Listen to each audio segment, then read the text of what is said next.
Hello and welcome to today's price prediction video where I'm going to talk about how high I think KSM is going to get to, and that's Kusama, which is the canary network of the Polkadot ecosystem, also known as the test network, the experimental network, which is going to grow into its own ecosystem. Practically all the different parachains that you're going to see on Polkadot are going to be on Kusama. Some of them are only going to be on Kusama and will never go to Polkadot because it is cheaper. So based on these fundamental factors and based on Polkadot's market cap, we can pretty much estimate, or guesstimate I should say, how high KSM could go, at least this year, because it is hard to guess what it's going to be like next year. We don't know if we're going to go into a bear market next year. Everybody's talking about a potential bear market, so that is also a possibility, and if that is the case, then everything goes out the window. So we can only estimate short term, and that's before the end of this year. This video is sponsored by Prostarter. Prostarter are developing a cross-chain IDO platform for token sales to take place. Not only traditional tokens but also NFTs, which is the hot topic of 2021. Prostarter aim to integrate into Ethereum, Binance Smart Chain, Tron and Substrate on Polkadot. So we should see the flexibility of having all these initial decentralized exchange offerings from various blockchains available to us in one platform. Their token sales will be powered by the PROT token. You'll also need to hold a certain amount of PROT and lock it for a certain period of time to receive a ticket. The ticket will enable you to take part in the IDO organized by them. One of their special features is also the Pro Kings. By holding a specific amount of PROT tokens, you will be getting a direct allocation of tokens from the collaborators. As a Pro King, you'll be guaranteed an allocation in every project IDO without participating in the whitelisting, which is really great. Right now, Prostarter are conducting their token sale, and if you are interested, you can participate using your MetaMask wallet and having Ethereum. Also, check out my dedicated review of Prostarter popping up on the top right hand corner of the screen if you'd like to find out more. Thank you for watching. So by looking at this chart, there's just no way you could really tell how high it could go, but you could tell how low it could go, right? Because we've got the support and resistance idea here, and actually we don't even really have resistance. Well, you could say maybe this was resistance here, which is the all-time high, but aside from that we don't have any other resistance areas because everything else is just support, right? It basically made a new high, a new all-time high each time it popped, right? And again, this was actually quite a big of a pullback if you compare it to all the previous pullbacks that we had here. At least this one was more sideways, like it was a bit of a pullback, but it was sideways, it wasn't really too deep, whereas this one was definitely deeper because we had this huge spike here. So when KSM first started trading on Binance, it was around $30 to $40, right? That was the range here. We had that dip to 23.15, as you can see here, almost 23.16, and from then it's just been sideways, and then up, and it just constantly popped. As soon as the hype, of course, started with Kusama, more people found out about it. Then, of course, there was a lot more buying pressure on the $100 mark and so on. So yeah, it's been overfueled. So as you can see here, we are touching the moving average, okay? And this is the what's this? This is the 25-day moving average, which is the red line here. So we are in a bit of a danger zone in that sense that we could potentially see a bigger pullback here, especially since we know about the joke. Well, we should say it is a joke at the end of the day from Dan Reeser when he posted on Twitter that we're not going to see the parachain auctions on the 20th of April as we initially thought, and that kind of let down a lot of people. People have been on staking because of that. I got too hyped as well. I should have probably asked him as well. And it just made me think that it really is going to happen, but it was a joke at the end of the day, right? So it's not true, but maybe it is true. Maybe he said it's a joke, but maybe it is true. He just wanted to get people hyped up, to give people kind of something to look up to, and then you know, when it actually comes to it, they'll just announce it, okay? And they'll just say like, yeah, we're gonna launch on the 20th of April. So that could also happen, right? You don't know what he's thinking, right? Maybe it is a joke at the end of the day, maybe it's not gonna happen, but we can only hope because we don't have any other date to go by, right?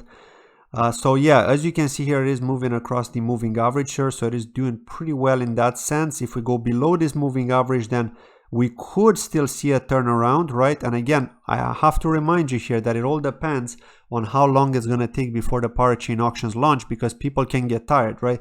People got hyped up because of the Q1 announcement. Like we were all told that by the end of Q1 we're going to see the Kusama parachain auctions launch. So if things don't move forward and don't actually happen, then we could potentially see a bigger pullback as people are losing interest, as people have been on staking and are likely going to sell, and we could potentially see the next range here. So what's the next range? That's like 440, right? This is going to be the next support, which we're at here, right? Pretty much we're at like 437, 440. So you could see this was the last pop that we had, the last resistance, you could call it, which turned into support. So now it's acting as support. The next one that we've got here is at this range here, which is 346. So it's quite a big of a dip, right? If people start selling here, we could potentially see this 340 range just because of people losing the hype, losing the momentum. And this is of course the speculators that have popped this price. Maybe there are people that are simply want to take part in the parachain auctions. Maybe it's companies that have been buying, companies that want to launch their parachain on Kusama, so they're just accumulating what they still can, assuming that this is going to go to $1,000 or more. But now let's actually speculate on how high it could potentially go. So assuming that things go okay here, even if we dip back down and then we go back up as soon as the parachain auctions are announced, because I can guarantee you that when they announce these parachain auctions with an exact date, like for real, we're going to go up for sure. People are going to be hyped because they want to take part in the parachain auction. So assuming that, I think that we could potentially see before the end of this year at least a 5x from here, and when they announce the parachain auctions we could potentially see Kusama get to maybe $800 to $1,000, right? Easily, right? Close to 2x from the all-time high here. And why am I saying that? Well, if we actually go here and we look at the market cap, well, we can see the market cap is 3.7 billion. Okay, and you may be thinking, well, that's quite a lot, but you got to remember here that Kusama is growing into its own independent network ecosystem, you could call it, right? So at the end of the day, Polkadot is the stable one, Kusama is the wild one, where most of the experiments are going to take place, or the smaller projects, or projects that just can't afford to have a parachain on Polkadot. So Polkadot is at 39 billion, almost 40 billion market cap here, right? So the fact that we've got Kusama at less than 10x that market cap, I mean, think about the huge gap that we've got here. It's quite a big gap, right? Until people realize what Kusama is actually used for, and it's not just a test network. It's not like Robston on Ethereum, right? It's not just that. We're talking about an ecosystem here. We're talking about the coin of an ecosystem.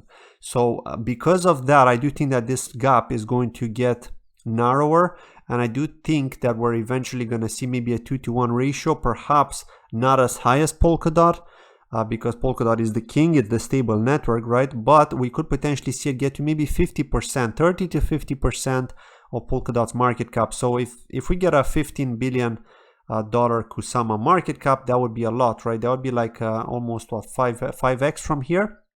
So yeah, I mean, if we get a 5x from here, that's going to be huge, right? That would put Kusama at $2,500. So yeah, just think about that, right? Just think about that. It is a possibility, because we also have to look at the supply, right? So if we go back here and let's go back to KSM and let's see the total supply. So the total supply, again, it does have an annual inflation of 10%, but the total supply is 9.6 million. Okay, so it is very low at the moment. The circulating supply is 8.4 million. So yeah, I mean, with the 10% annual inflation, it's not going to do much, right? It's not going to do much. It's not going to cause a humongous dip considering the hype, right?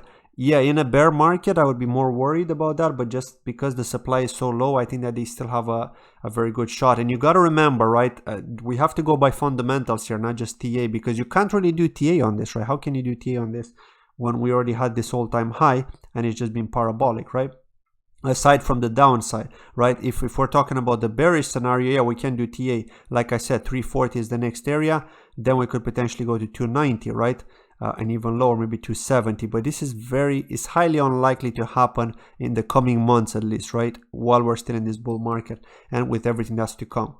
So yeah, that's why I really think that we could do well. And aside from that, we got to remember that people need to lock up their KSM for up to 2 years, right? That's like the maximum. So just imagine if a lot of these KSM, which is in circulation at the moment, gets locked up, it's unstaked, it's locked up, for up to 2 years, then what's the possibility of the price dumping, right? Aside from the bots trading here on exchanges, right? Of course, yeah, I do think that Kusama could easily break $1,000 when the parachain auctions launch. But again, if we get more delays, we could see the bearish scenario too, and that would be great for accumulation. Of course, not financial advice. Please don't listen to me about this. This is just my personal opinion. But like for me personally, I would be accumulating around this area. Like if it touches this area of support, that's when I'd be buying the dip. Just because this is a good area of support here. It could just bounce back up right from it. But yeah, I think that 350, 340, even 350, like around the 330 to 350 area is a good area for accumulation if you plan to get into these parachain auctions on Kusama, especially projects like Karura, like Moon River, which are solid, also Kilt. We've also got Crab Network as well from Darwinia, Sherpa X from ChainX, which is likely going to become the secondary relay chain of Kusama, just because ChainX is going to be the secondary relay chain of Polkadot. So there's plenty of great projects. Also Shiden Network from Plaza. So plenty of good projects to actually bid for, and people are going to bid for them, right? It's as simple as that. You've likely accumulated already all this time. Perhaps you've been accumulating, but there will always be more people accumulating as the hype moves on, right? So moves forward. So yeah, that's it from today's video. So yeah, just to close it off, I do think that short term we could see Kusama at over $1,000. In the worst bearish scenario, if we keep seeing a delay, maybe till May, maybe till June, right? The worst case scenario, we could potentially see the bearish situation here. If the market doesn't continue to pump, we could potentially see it go to the 330 area here. I don't see it go below this. I'd be very surprised if this would go below this. But that's like the worst case scenario that we could have for Kusama, in my opinion. And of course $1,000 if we get the parachain auctions announcement, and then likely before the end of this year I do see Kusama get to $2,500 personally. So let's see what happens. Let's see if I'm right. Again, it's all speculation from my side, just based on the market cap of Polkadot, because that's all we could go for. Thank you very much for watching this video, and I'll see you in my next video. Take care. Bye bye.